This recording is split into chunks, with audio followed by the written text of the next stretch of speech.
OT మేతలు అంటే మనం 8-9 ఇయర్స్ బిఫోర్ అంటే హంసల్ మనకు విత్తనాలు ఉన్నది దొడ్డు బియ్యంది అందరికీ తెలుసు, పెద్దవాళ్ళకు తెలుసు, ఈ జనరేషన్ తెలుసు లేదు మనకు. సో దాంట్లో ఆహారం కూడా ఉన్నది, బలం కూడా ఉన్నది. అది వేస్తే కొంచెం పాలు వచ్చేది. ఇప్పుడు సన్న బియ్యం ఇంకా వేరే బియ్యం ఏం వేస్తున్నాం మనం, దాంట్లో బలం లేదు. అది వేస్తే ఒక జంతువు బతుకుతాయి కానీ దాంట్లో నుంచి బలం వచ్చి ఏమైనా కింద పాలు ఇవ్వాలంటే కుదరదు. సిటీలో మేమైతే రాయచూరు నుంచి జొన్న సొప్ప కుట్టి వస్తాయి, ఓకే, అది అయితే ఒక 5 kgs టైంకు వేయాలి. మీ దగ్గర పచ్చి మేత లేకుంటే, పచ్చి మేత ఉంటే అది 2.5 kgs వేసిన తర్వాత పచ్చి మేత సూపర్ నేపర్ ఏమైనా అది అనుకో టైంకు 8 kgs పడతాయి, ఓకే.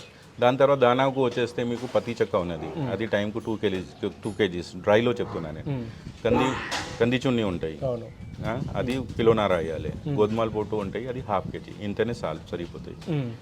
ఇది 2 times వేయాలి. దీనికి ఖర్చులు 200 అవుతాయి. దానిలో